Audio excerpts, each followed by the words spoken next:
All right, folks, this is Steve with Macro and Cheese. The year is 2025, and I am bringing on my good friend Jordan Chariton of Status Coup News to break in the new year with me.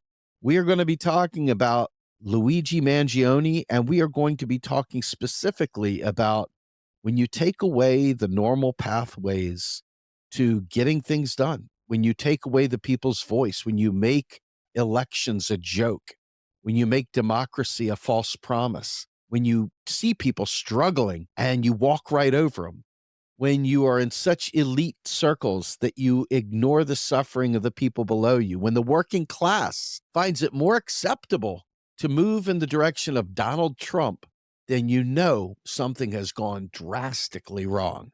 Drastically wrong being that we, the people, are not getting our needs met. And so Jordan has been covering the Luigi Mangione trial, the entire story. He's had folks covering it on the grounds out there in New York City. And I felt like this was a great opportunity for us to take all the macroeconomic understanding that we have and realize with all the best plans, with all the big hopes, with all the dreams of all the people selling us democracy and everything else, that the lie bubble has burst. And here we are now watching people take matters into their own hands. A CEO was shot and killed. You know, no tears spilled over here. And the reality is that we should never be at a point where death is just sort of like no big deal. But when you recognize the austerity, the absolute capture of our government, the disgusting, disgraceful largesse of these corporations that are in business purely to deny us any form of health care, it becomes a pretty obvious outcome, right? This is the world that we now live in, whether we like that or not. So without further ado, I bring on my guest, Jordan Chariton. Welcome to the show, sir. Thank you, kind sir. Happy New Year. To you as well, man. I appreciate you coming on to talk about this because this issue, I mean, you hear everybody trying to figure out, is it really Luigi? Is it this? Is it that? And they're talking all the technical details and stuff. I'm interested in that. I really am. But I'm more interested in why something like this even has come to be, why something like this has legs. And, we've both been around people that are very establishment friendly, and we've also been around people who have not been so establishment friendly. I think I fit into that category more so than establishment friendly. But there are a lot of people out there who just think we're going to just vote a few more AOCs in the door and everything's going to be perfect and we're going to be all happy and life is going to be grand. But lo and behold, people are getting denied health care day in and day out. And some are tired of seeing their family members die, it seems like. Some are tired of suffering while CEOs are making $30 million off the service denial business. What are your thoughts on this, man? Yeah, I think in the last 4 years, I guess you could say post Bernie neoliberal empire strikes back era, Biden presidency. I think that among the mainstream media and all the infighting in the left, I think it's kind of just been hiding in plain sight that neoliberalism is still killing a lot of people. And what I mean by that is a lot of the focus among mainstream media has been saving democracy and all that jazz. And the left has largely been kind of in a circular firing squad. So I think a lot of the things that kind of animated us in 2016, 2020, Medicare for all and the horror stories of the predatory capitalist system, not that we didn't all feel it, but it wasn't being talked about as much. And I think that what happened with the killing of the UnitedHealthcare CEO kind of just woke up the hibernating, sleeping giant, because all of that brought so many people into the Bernie movement. Even before that, Occupy Wall Street, not just about the health insurance industry, but just predatory capitalism in general. I think that kind of goes in waves. And the last few years, there hasn't been as much protest. There hasn't been as much organizing, not just on the left, just working class. So I think this woke people up, for lack of a better word, because a lot of people in our sandbox have been angry, cynical, and kind of fed up. So I think this has brought out a lot of people, not just on the left, but even the right. The predatory health insurance industry affects all of us. I'm seeing it just in my viewership and the comments. It's not just lefties, it's people on the right and libertarians and no labels and People not even that interested in politics. So I think that's why this has just animated the whole country. I think people, whether you agree or don't agree with what the alleged shooter did, everybody loves a Robin Hood, right? This is true. There's no question about it. I find it humorous. Recently, James Carville wrote some op-ed, and you probably covered this as well. But he's basically saying, hey, I was wrong about Kamala Harris. It's the economy stupid all over again. And lo and behold, you and I, whenever we get together, it's always been the economic hunger games. We see this. We see this clearly. And it is unfortunate, but there is a huge segment of society that truly is asleep, that truly slurps up mother's milk when they listen to mainstream media. They listen to the extreme party-based propaganda, the capitalist propaganda of these mainstream outlets, and they are just fine with it. It's just like, that's just the way it is, man. Everything can't be perfect, you know? But they get upset at all the right things being the things that they're told to be upset about. And they ignore all the things they're told are, that must be just a right wing, whatever. But lo and behold, you have Ben Shapiro out there trying to stir the pot. And even his own people are saying, hey, Ben, I'm pretty pissed at this shit too. I'm pretty pissed that they're making money hand over fist and denying us health care. Right. What do you make of the tone deafness? I mean, do you think it's tone deafness, or do you think it's more of a feature of the role that these actors play on the grand stage? I think a lot of these people like Ben Shapiro have become millionaires off of the culture war. And sometimes they get kind of so immersed in their own BS Kool-Aid that they think their audience only cares about cultural stuff and don't realize that actually on the actual policies and issues, the right and left pretty much agree on many things, economically speaking. I always say when I was covering Bernie and Trump in 2016, Trump's people, I would ask them, not a few, a lot of them said their number two option would be Bernie after Trump. They didn't agree with him on everything, but economically, they agree with him on a lot. And Trump was kind of co-opting Bernie's policies on a lot, even though he didn't mean it. So I think the Ben Shapiros of the world, even Don Jr., Don Jr. was criticizing Mangione or kind of putting out thoughts and prayers with Thompson's family. And his people kind of scolded him too. So I think these right-wing phonies and phony populists, they've been so successful in kind of weaponizing the culture war and bringing their minions along that maybe they misunderstood or underestimated the populist economic rage. It overtakes the cultural stuff a lot of the time. So I think that's why a lot of those right-wing grifters have been caught off guard by the reaction to Mangione. As I think about it, everybody that voted, and they had all these ideas of saving democracy, and they're going to, prevent fascism from coming. Well, I mean, we live in a fascist country right now. The merger of corporation and state is near complete. And you're seeing it like a circus act right now before Trump even takes office, in the form of Musk prancing about like the court jester, not understanding economics, not understanding anything, but having a lot of opinions on things. And Ramaswamy and the whole H-1B visa world. I mean, the entire structure of society is teetering on a bunch of fake, silly narratives. It's very difficult when you understand the economic system to listen to it and actually take it seriously. But unfortunately, they've got the ear of millions and millions of people who take this shit very, very seriously. And as a result of that, you spend all your time being the negative Nancy, telling them they're wrong. No, that's not right. No, look over here. But in reality, the entire economic hunger games that you and I have talked about, that quite frankly led to Luigi or any other Luigi in the future, they're happening. Whether we vote for democracy, or whether we show up in phone bank, whether we door knock, whether we lock arms and say, this is what democracy looks like at a protest. I mean, nothing has changed anything about our government. Our government literally cracked down on student protesters on campuses, begging them to stop funding a genocide. Why in the world would our government listen to us when we're begging them to give us health care, when we're begging them to take the noose of student debt off of our necks, when we're begging them to basically just take care of our basic needs? There's no evidence that I can see anywhere that there is any meaningful peaceful, vote-based electoral means to satisfy any of these issues. Do you see a path? I mean, I don't see a path. I see a path. I just don't see a quick race to that path, if that makes sense.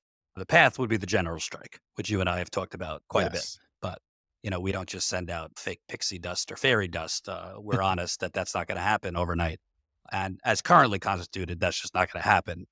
I think people have reached their breaking point, but I don't think they're ready to act in the ways that you would have to act for something like that to happen.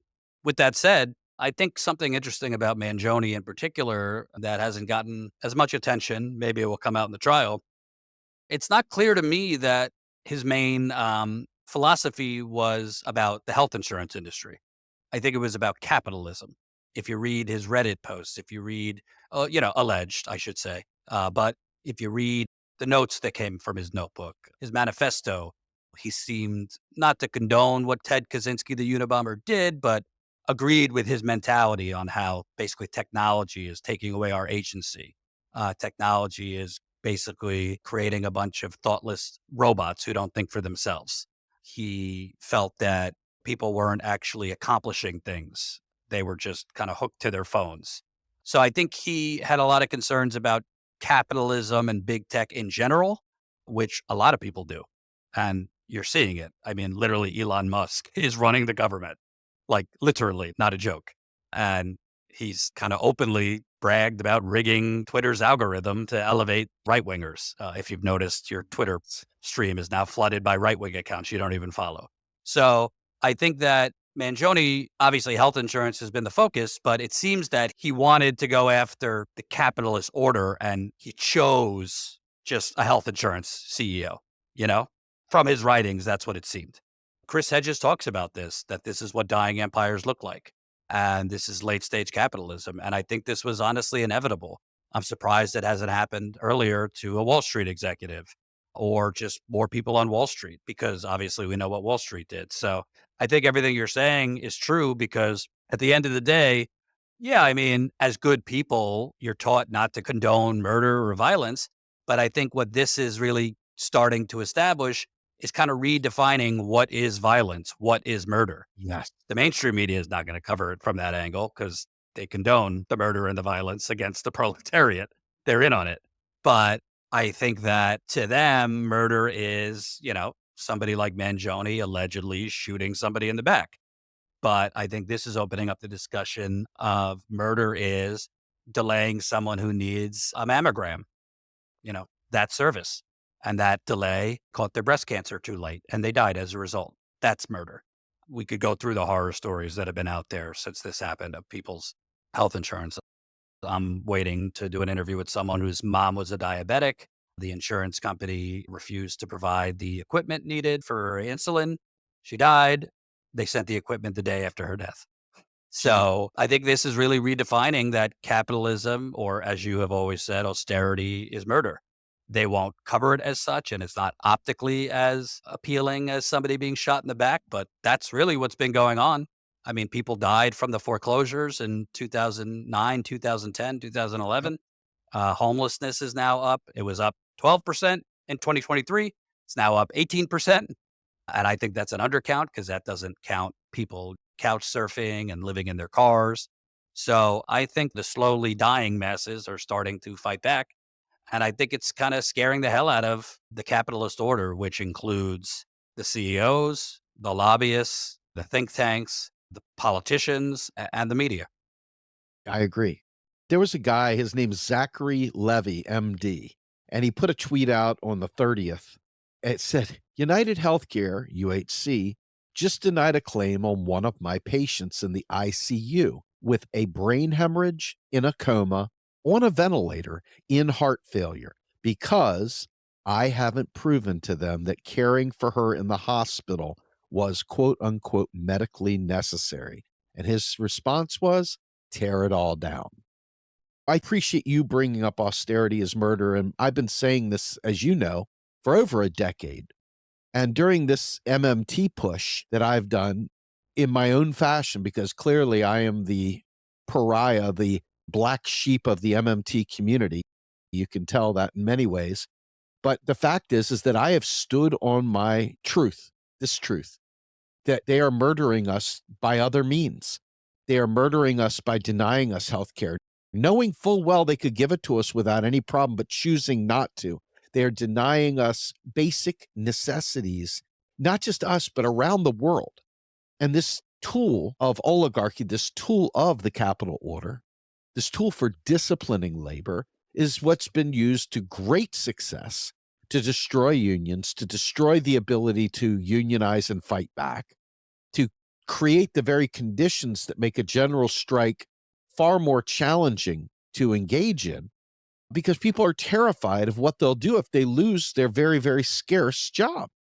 And as a result of, healthcare being tied to jobs, even with the ACA, which has been nothing but a cash grab for insurance companies, a basic income for rich CEOs in the insurance business, the claim denial business, we are watching the redefinition, the coming full circle for people that were previously pissy with me for saying that austerity is murder. No, Steve, it's not. It's not murder by policy. It's not murder by proxy, Steve. You're wrong. You're being too harsh, Steve.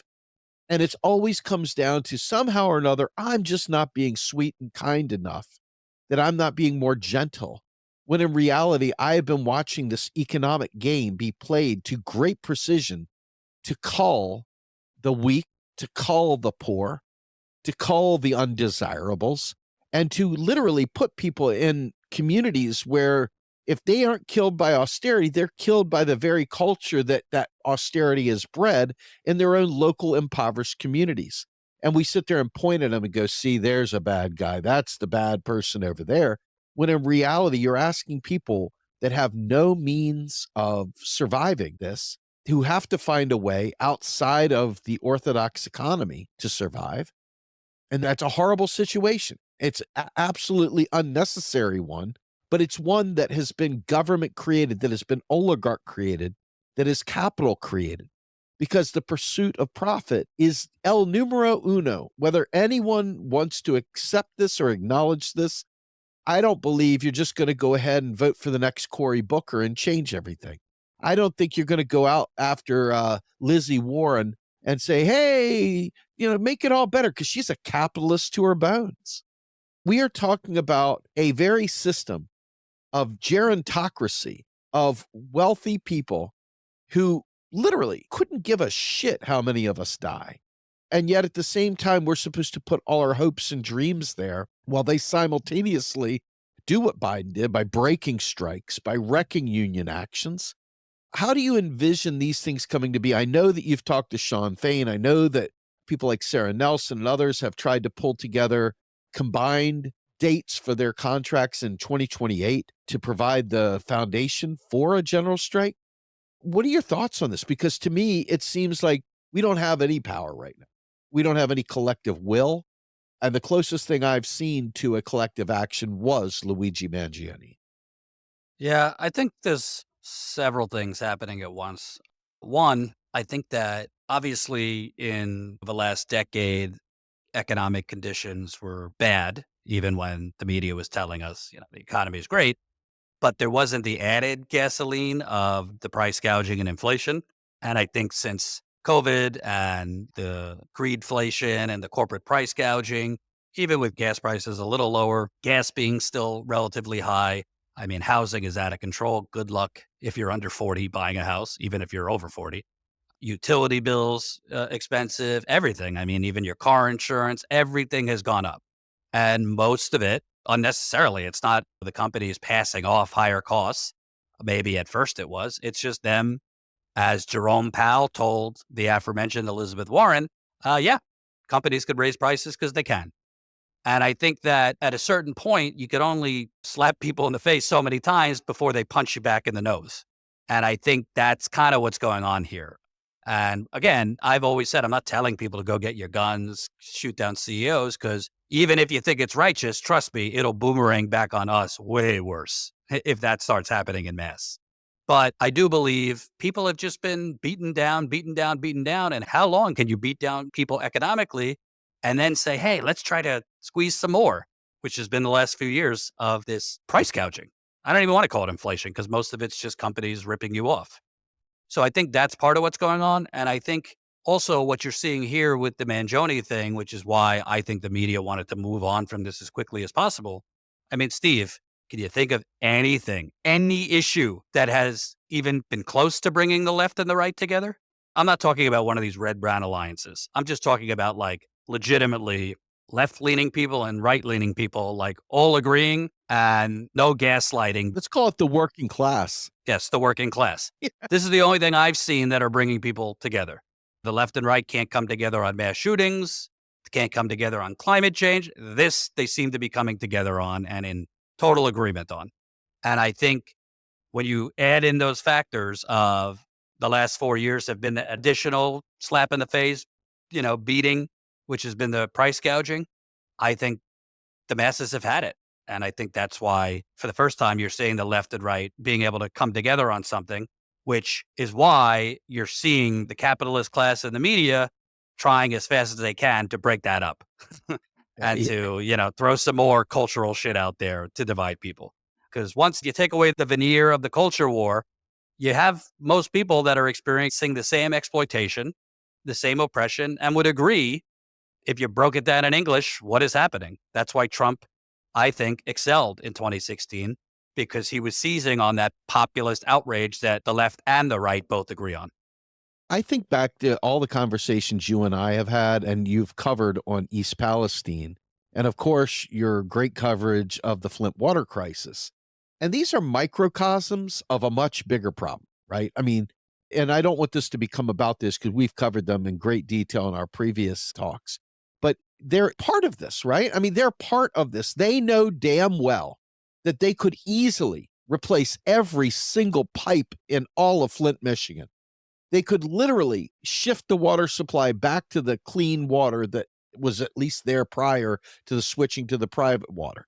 They could do all sorts of things. The federal government has powers that are so broad and vast, but we have no democratic means of making them do it. So you watch these things and you see the people suffering. And it doesn't matter if they're black, brown, gay, straight, Republican, Democrat. The water is still the water. The problem is whether or not you're rich enough to not live in that space where you have alternatives. And then you go to East Palestine. And I know for a fact in the coverage there that you were able to derive a much larger audience because simply covering the truth was not a partisan issue. You had right-wingers, Trumpers, MAGAs coming out of the woodwork supporting your coverage, as well as regular rank-and-file working-class lefty liberals, mainstream people who saw things happening and were like, this is crazy. But the establishment, once again, covered it up. And it's the cover-ups. It's the gaslighting. It's the fraudulent storytelling that you hear in the media about the country's broke and it's not able to pay its bills. And, oh my God, we've got a debt ceiling. However, are we going to survive? And I mean, even Trump, of all people, came out and said, we should get rid of the debt ceiling. I'm sure there wasn't a noble cause for doing it, but it is still shocking to hear the right answer come from the orange man that everybody wants to denigrate and wants everybody to freaking be, in full Trump derangement over. But in reality, if they listened, I mean, I can't imagine anybody willing to keep the debt ceiling in place unless it was just for some partisan win to say, yeah, we're not letting Trump get that or whatever. But these are the very things, all of that, every bit of that is the way the government lies to us, the way the government acts against our best interests. And then in some extreme weird perversion, we think we're going to vote out the system. We're going to vote them out of power. We're going to put someone in there that'll do it differently. And I'm 55. I know you're a lot younger than me.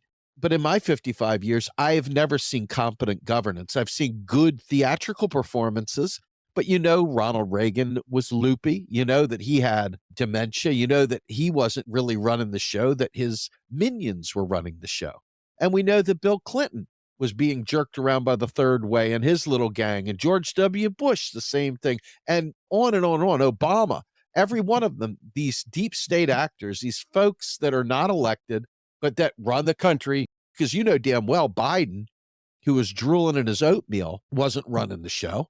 And you knew Kamala Harris, who didn't have a clue about a lot of these things, certainly wasn't running the show. So you got to wonder, with the conjoining, if you will, of corporation and state, I think it's game, set, and match as far as the American project goes in terms of our government being by the people, for the people. Any mirage of that at all should be wiped out. There should be no credible way of saying that's still in existence. What are your thoughts on that? Yeah, I think also to that point, you got to look at the kind of lessening power of the mainstream media. I mean, it still has influence, unfortunately, because its core audience is 60 and up. And those, unfortunately, are the most reliable voters. Those are who give you Hillary Clinton in primaries and Joe Biden in primaries. And those are the folks that watch CNN, MSNBC, read the New York Times, etc. But those outlets have been diminishing as alternative podcasters and independent channels have been rising. Some less valuable than others, I would say. But as the power and influence of mainstream media has gone down, I think a lot of people who were either previously not into politics or kind of didn't really get into this are now getting into it and getting pissed off because they're starting to connect the dots of why they're still living in their parents' basement, talking about Gen Z, why they're shackled in debt, talking about millennials, and frankly, older generations shackled in debt from student loans and others. So basically, I think people who previously didn't have the information or didn't have the history or didn't have the truth easily findable and presented to them are now, I don't want to say getting woke because that pisses some people off, but now waking up, for lack of a better word. Yep. The problem is, as you and I have talked about, that we're still in the keyboard warrior phase of things. We don't have an organized anything. Forget organized left. The right is organized, but that's because a lot of the billionaires and Koch brothers are organizing it. Remember, the Tea Party was really just funded by right-wing think tanks. So I think more people are waking up. The problem is there's really no organized vessel for that. There is no organized economic strikes going on. There's no organized anything really. I mean, you see protesters going out for Gaza, for the latest black man slain, but there's no real threat attached to that. I don't mean a violent threat. I mean a threat to actually hurt the capitalist order. I mean, protesting in front of BlackRock is fine, but how are you going to hurt their quarterly profits? And that part we don't see. So it's good that more people are waking up, but it's not enough to wake people up. How do you gather them to actually take action? We're not there yet. Well, I know for myself, I had been kind of pigeonholed into just MMT, MMT, MMT. And I feel like it's an extremely important subject. I feel like it's a subject that I've tried my best over the last decade plus to put out there as often as possible because I guess you could say had an awakening to the futility of what I see as a political system meant to give the veneer of agency while simultaneously giving none. There was a time where I thought, hey, we could just go ahead and elect a few more progressives and have a Green New Deal and a job guarantee and National Health Service or Medicare for all, whatever. And I was about a pocket full of policies, right? That was the beginning and the ending of it. But lo and behold, the more you see, the more your eyes are open to the absolute futility of fighting against a captured system, a controlled system where people are being paid by people that have pockets so deep that your $5 a month for, donating to alternative media isn't going to touch the kind of corruption, the kind of payola, the kind of, weird, sick parasitic nature of the political class that is owned by the oligarchy, old money, the barons, you know? I mean, there is, in my opinion, nobody that is willing to look at that. We did a video a little while ago basically talking about riding on a metro. And we're like, there's 8 stops on the metro, but everybody keeps getting off at the 3rd stop. Nobody's willing to go all the way to the 8th stop. And they were talking about how some people would, if we went to the 8th stop, that's where the answers lie, but everybody's afraid to go to the 8th stop. And when you think about what it would take for us to do something about our situation, to come into an agreement with the facts and actually take action, that's terrifying to people. People are terrified. What does that even mean? They saw police beating the hell out of Ivy League students for protesting against genocide. What do you think they're going to do to rank and file people who try to take on the capital order and say, we want healthcare, we want these things? the MMT guys, the activists, they're looking to academics to give them permission to take action. They're waiting for somebody of higher credibility and credentialism to tell them, "Hey, listen, we can't vote our way out of this." But unfortunately, I guess academia has its own problems, and I guess they would be laughed out of the academy. So they're busy telling people, "We can source the vote. We just need enough votes to make the things happen." But we've seen there's always a parliamentarian, right, Jordan? There's a Mhm. parliamentarian, there's a rotating villain. There's always some little mansion or cinema waiting around the corner, or a Cory Booker, you name it, to deep six anything. It's like a built-in safety net to let everybody feel like, no, these guys have fought for us. But there's always that one thing, the little pebble in the road that trips up the entire thing. I mean, what are you seeing when you think about what I just said? Where does that take you, given all the stuff that you've covered? I think that at the end of the day, it's just kind of human nature that at a certain point, if you're constantly being fed that same old broken record, at a certain point, it's like, fool me once, shame on you, fool me twice. And now we're on fool me, times 100. So I think people are, again, I hate to be as simplistic. I think people are really just kind of starting to wake up because they're realizing, like, wait a minute, other countries don't have filibusters. Other countries don't have these bureaucratic maze and excuses why things can't be done. Other countries with far less wealth than us provide a whole lot more services. And again, with the diminishment of the influence of the mainstream media and power of the mainstream media, people are realizing, like, things don't have to be this way. Things don't have to be this hard. And people are also starting to realize, like, oh, wow, sure seems like there's a tale of two cities here in terms of income inequality. Yeah. I think more people, particularly in the social media age, I mean, yes, there's a whole lot of crap and frankly horrible disinformation out there, but there's a lot of tools and information that have woken more people up. So I think that, along with, again, when you have neoliberalism for 40, 50 years, but you just have a younger generation that clearly is not going to do as well as their parents or grandparents, people get fed up and people want to take action. And I think that's why so many people are maybe going against what they've been taught in terms of supporting Luigi Mangione, because they see Brian Thompson as the murderer, you know? And maybe what Mangione allegedly did is what people, feel like, hey, we've tried it your way. We've tried exercising quote unquote democracy, the protesting and canvassing for candidates and, phone banking and donating and all the levers you tell us to exercise if we want to influence policy. But there's always a parliamentarian. There's always a filibuster. There's always a reason, a rotating villain, whether Manchin, Cinema, Joe Lieberman. And I think people have had enough. And frankly, these corporations, they could build more security. They could get more armed guards. They could build their forts and moats higher and thicker. But I think Mangione, I don't want to say will inspire more violence, but I do think we're reaching a point where people are not going to just take the excuses anymore and the parliamentarians. And it remains to be seen what form that action will take. Will it be an organized strike where UAW and others kind of come together to line up their contracts and go on strike? I hope it's that, but it could be something else, which is more violent. I was thinking about this earlier today. The reality that we're dealing with. I go back, it's much further back. I mean, you can go back to Bernie part one, where Hillary was blaming Russia. But if you look at Biden's first State of the Union address, his very first one, he was targeting China as the bad guy. We got to focus on China. But when I look at China, and I'm just being a guy that's using his eyes, okay? China takes care of its citizens. Hmm. China's got the greatest technology. They got mass transit in ways that you wouldn't believe. The high-speed rail they have is incredible.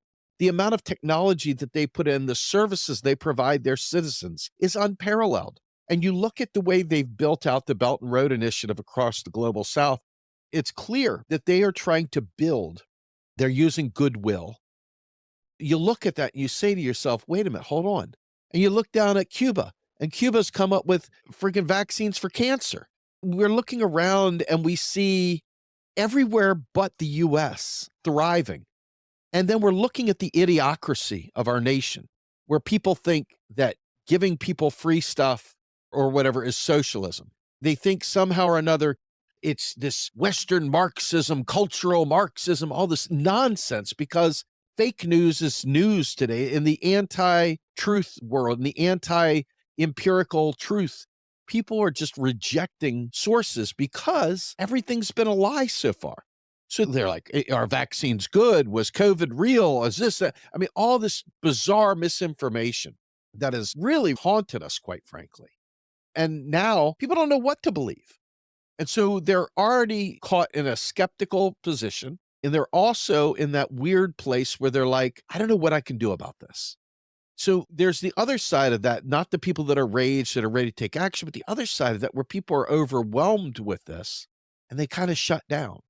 And I think that that kind of community that you were talking about, that older community that watches The View and really cares what Maddow has to say and watches the regular Sunday talk shows with James Carville and all the other Clinton machinists, and the Obama boys and so forth. I think that they genuinely don't think there's a problem. I mean, it is funny to see guys like James Carville come out and say, hey, we need to stop the Trump derangement. It didn't work. All the focus on Donnie Tiny Hands was a big failure. It flopped in our faces. It's kind of shocking to me to hear that over and over and over again. It's like, hey, this is the stuff that the idiots you guys thought were bad lefties like me were saying forever. And as a result now, here we are, we've lost years of opportunity to organize, years of opportunity to do stuff. And which I think at some level is good, because the organizing that took place under the AOCs and under, even under Bernie, quite frankly, it always led back to the Democratic Party, which then led back to not stacking the court. Joe Biden skipped stacking the court, had every opportunity to reform the court and make it so that Roe v. Wade didn't fall. He didn't do that, chose not to do that, chose not to end the filibuster, chose not to do anything that would have given him the power to thwart all this horrible fascism that Democrats are going to protect us from. But lo and behold, didn't do a damn thing. The best thing he did, quite frankly, was Lena Khan, and they're doing everything they can to get her out of there. When you think about some of the other outlets, and I understand the Jimmy Dore side of the world, so we'll touch on that after this, but on the other side, the majority reports, the pseudo left, the Kyles and others that kind of coddled Kamala and coddled this kind of fibberoni here. What do you see? Do you see them waking up, or is their bread still being buttered by sticking with the establishment narratives? I don't consume a lot of those. I mean, I like Kyle, to be honest with you. I don't watch Majority Report that much. But I think at the end of the day, why you and I probably see things a little differently than a lot of the commentators, I could speak for myself. I think 30, 40% of the time, I'm not in a studio. I'm out in the country. Yep. It's like seeing what's actually going on. I know you've done a lot of activism yourself. So I think a lot of the independent media space is frankly kind of just shock jocks on the internet. So what you would think of as traditional radio hosts just on the internet. Some are more nuanced than others. Others are more bombastic. But, yeah, they call out the Democratic Party to a point, but they still, in their bones, believe that like Republicans are the worst evil. And on some things they are. But the problem is they're not out there in the communities that I'm out there in seeing that evil. It's so beyond blue team versus red team, or Mm-hmm. red team is, worse. Both teams are basically in on it together on the economic side, which is what you and I focus on. On the cultural side, yeah, there might be a more Christian fundamentalist nutsos on the right that want to do horrible things. But on the actual demolition of the working class in this country, they're one and the same. And I think if you are predominantly somebody who sits in a studio living on the coast, that's not something you're going to see or feel, because you're not seeing what I'm seeing. You're not sitting on porches with sick people in East Palestine. You're not in Flint with people that are sick 10 years later. You're not going to do reporting trips, seeing the gentrification on steroids in Democratic cities, Republican cities, both. So, yeah, I mean, I think Kyle is better than most, but I don't think any of them, unless they go do a tour of America, are going to have that rude awakening that, yeah, on cultural stuff, on stuff that is important, abortion and things like that, Republicans are worse. But on the economic order of the day, on climate, I mean, really, you're talking about death. You're just talking about the choice between, do you want to get shot in the forehead or slowly poisoned? Because Yeah. that's the choice. Democrats are the slow poisoning. I think it's expediting, and Republicans are getting shot in the head. Either way, you're going to die, and that's the problem.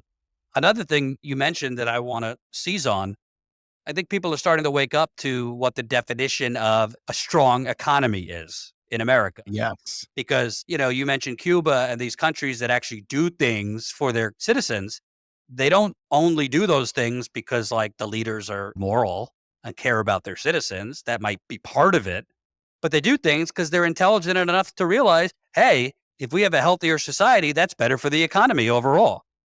Meaning the wealthy will do better if we have more productive, healthier people that live longer. Cuba seems to get that. China seems to get that. If we give more money at the front for electric vehicles and other things, it'll be better for the climate, therefore better for the economy. In America, there is no long-term thinking because America's economy is not run on the long-term health of the country or the long-term health of the people. It's run on the next 3 months, quarterly stock performances, the stock buybacks, the dividends, shareholder returns. That's what a strong economy is in America. It's not the same thing in other countries. Sure, there are greedy people in other countries and there's corruption in other countries, but there is some long-term strategic thinking in China, in Cuba, and other countries because they realize if we educate the masses, meaning we front the money to educate the masses, that's better for the economy long-term. Even the wealthier people will do better. Same thing with vaccines and other. And that's the gap. I think I would call it the greed is good gap. Those other Yeah. countries didn't have their 1980s like Wall Street greed is good moment. Yeah, it was a movie, but I think it was more than a movie. It was the zeitgeist. So I don't know if you agree with that. Oh, I do. The other countries are having more long-term thinking. There's still greed as an element, but they get that, hey, if our life expectancy is higher, if people are better educated, if people are not strangled in debt, they could spend more money, thus helping the economy and the wealthier people. Look at the H-1B visa discussion. MAGA has been going around telling everyone, make America great again. We're going to bring the jobs back. We're this, we're that. Anti-immigrant, and they, oh no, Steve, it's not anti-immigrant. We're pro-legal immigration, Steve. And then you realize that ultimately people have been so snowed into a fake economic world where taxes fund spending, this fake world where they think that their hard-earned tax dollars are going to XYZ. So when they see people come from Mexico or when they see people come from other countries, they think, hey, they're stealing my job. And they don't realize that that person didn't steal their effing job. At the end of the day, capitalism, the companies themselves are making decisions to outsource their labor to around the world to cheaper labor centers. And they're literally cutting the people at home off. Now, that doesn't have to be a zero-sum gain. The government with infinite currency capacity could literally make everyone whole by employing them. But instead, they keep it as austere as possible. They create a scapegoat, which is core of fascism. And then they go ahead and they beat that scapegoat down. You just see the recent terror attack down in New Orleans, where you had a U.S. vet literally drive a truck through a crowd. And then you see another one with a Musk Cybertruck or whatever blow up outside of Trump Tower. It's kind of funny in its own weird way. But the slaughter down there in New Orleans was not funny in any way, shape, or form. But the first thing Trump said was something about, we got to close the border. And there's Mary Tyler Greene or whatever the hell, Marjorie Taylor Greene, bellyaching. Yeah, we got to close the border. Every one of them went out there claiming that it was immigrants. And you know what? Everybody echoed it like a freaking trained circus seal. Arp, arp, arp, saying the same shit, clapping like wackos. When in reality, it was a Texas U.S. veteran that did it. And so this concept of economic justice has extremely long tendrils, extremely long connecting points that don't always seem like they're a direct connection, but they are absolutely 1,000,000% a direct connection. Because the reason why people hate immigrants or whatever in these groups is partially because they have my cultural values. They're into identity politics in the big way. They want their white picket fence, white person identity culture. They want identity politics large and in charge. There's nobody more identitarian than a MAGA. But in this case, they're out there blaming immigrants for this, and they didn't even correct themselves. They allowed it to go, etc. So this is the fomenting of the enemy. This is the fomenting of a targeted enemy that this is why you have problems. You have problems because of immigrants. They're your problem. They're your problem. And this all ties back to Leo, because what happens if you gave immigrants health care? And whatever happens if you gave immigrants education? And they count on mainstream Americans in flyover countries and everywhere else to be dumbed down. This is why they make owning a house so expensive. This is why they make getting an education so unbelievably impossible to afford. They do everything to make it so that being an educated, well-rounded, sympathetic, empathetic person is the thing that's penalized. And yet we're supposed to teach our children to be kind and gentle and love one another and all this stuff. But then they go to school to hear all this shit, and they read about it and they watch it on television, and our politicians do this stuff, and all the theatrical performance that creates these boogaboos, these bad guys, these enemies, these, I don't know, they're the fodder. They're the Juden, if you will, of the Reich. I mean, they've created another bad guy. And you can see how people didn't give a shit about the Palestinians. The callous has grown over on some of them. How do you reconcile humanity with such a callous ability to cut people off like that, to just basically ignore the needs of people, just be about my need, my wants, my this, my that? I don't understand that level of selfishness. Do you think that's human nature, or do you think that's been manufactured by the system? I think it goes back to, remember I said the Luigi Mangione story is one of the first things to kind of fuse the left and the right together. And that's why the capitalist order is going to try and break that up as quickly as possible. So Trump, who he doesn't care about health insurance or people dying or, corruption.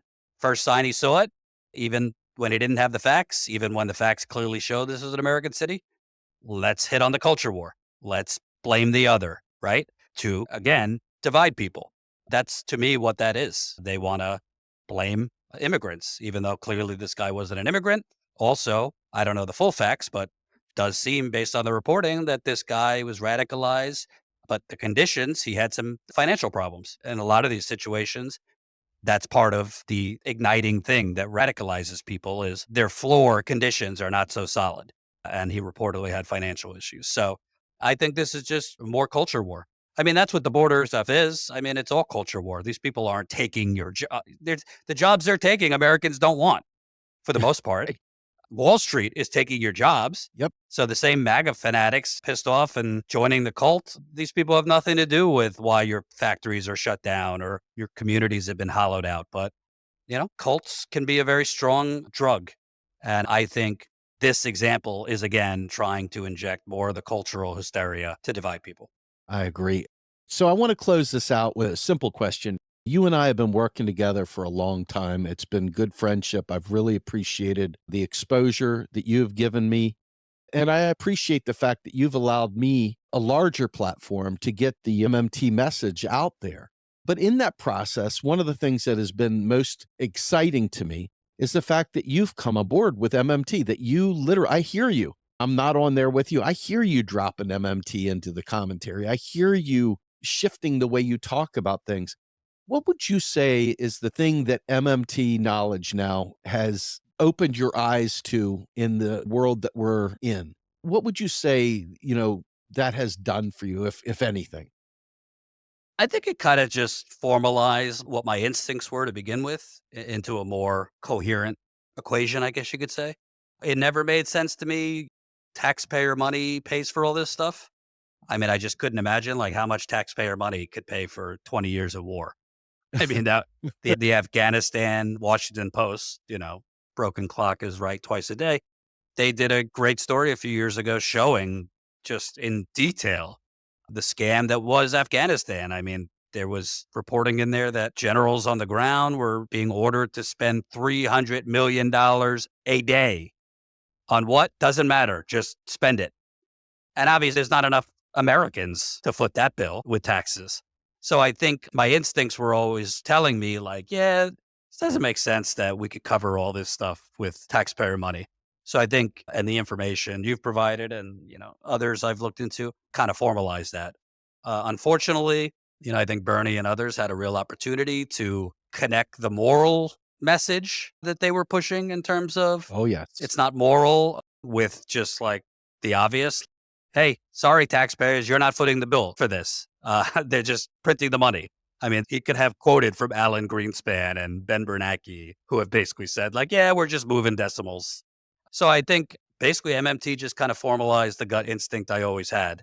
But I think to kind of reverse it on you, I think it's been good to see you evolve beyond MMT Yes. because MMT it's about modern monetary theory, but it's also about predatory capitalism too, because you Yes. can't. Yes. And I think you've evolved in that way too.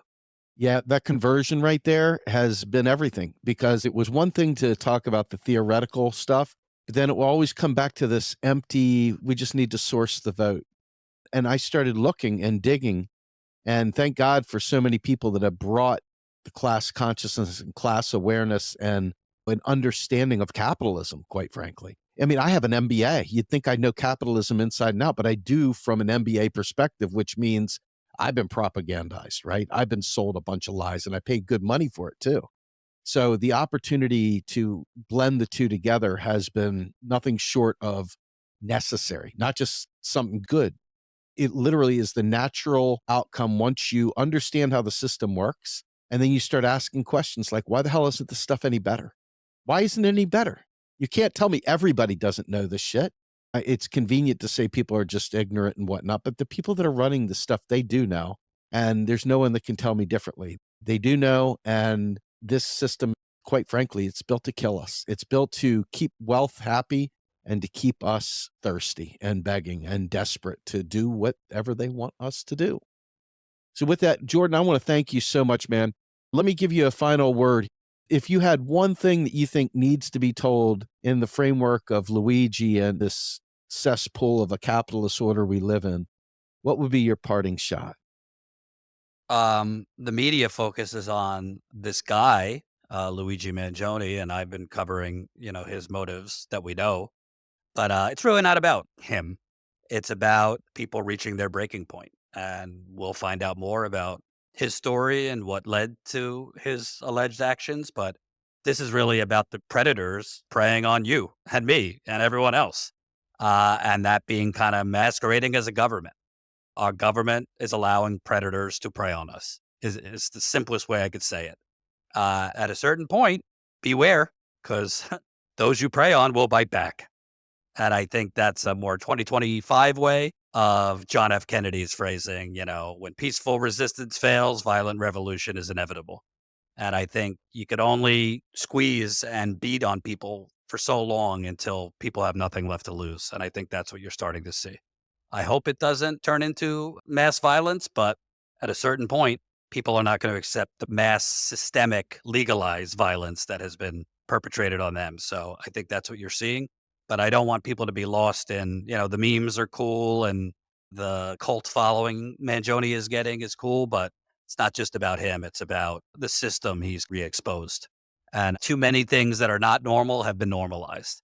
It's not normal to have this unnecessary middleman, which is these insurance companies and pharmacy benefit managers and all this bureaucratic bullshit maze so that these corporations can make money off our backs. It's not normal to have deductibles that reset every year. No one else has this but us. It's all a scam. People need to take action though. And I don't want it to be violent action, but I hope people start realizing like, hey, we've been protesting now in like the 21st century for like 15, 20 years, from Black Lives Matter to climate to healthcare to you name it. We need to start protesting with our wallets. I don't have all the answers how that happens, but it can't just be boots on the ground anymore. That's not getting us anywhere. Agreed. All right, Jordan. So I want to thank you. Your book, just so folks know, Jordan is the author of a fantastic book, Exposing the Flint Water Crisis Cover Up and the Poison of 100,000 Americans. We the Poison by Jordan Chariton, forward by Aaron Brockovich. We've covered it here. We put the links out there. Please buy this book. Jordan, where can we find more of your work? Obviously, it's Status Coup, but you're all over the place. Status Coup, COUP. The book is now on audio too. For those that like to listen to books, you could get that at Audible and other places. Where else am I, Steve? I don't even know these days. I'm so busy. You're on Substack, you're on Blue Sky, Twitter. If you could find me, I'm on Twitter, but I think I'm shadow banned at this point.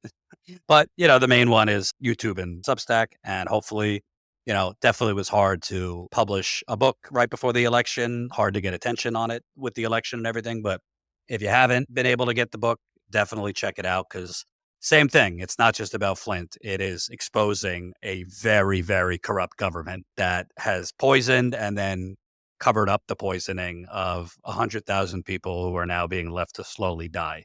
They're still sick now 11 years later. So thanks for that. Yeah, you got it, man. Now, thank you for joining me today. I really appreciate you talking through this because this subject to me, I think of it like this: the austerity is murder narrative coming to roost here. And, we're getting to live it. We're getting to live it. All those people that told me I was wrong, well, hopefully you're not next on Luigi's list, so to speak. You know what I mean? Because this is happening and it's both terrifying and invigorating all in the same breath. So with that, folks, my name's Steve Grumbine. This is the Macro and Cheese Podcast. We are part of Real Progressives, which is a 501c3 nonprofit. Please consider donating to us. We live and die on your donations. You can go to our website, realprogressives.org, go to donate, or you can check us out, Real Progressives at Patreon. You'll figure it out. All right. On behalf of my guest, Jordan Chariton, and myself, Macro and Cheese, we are out of here.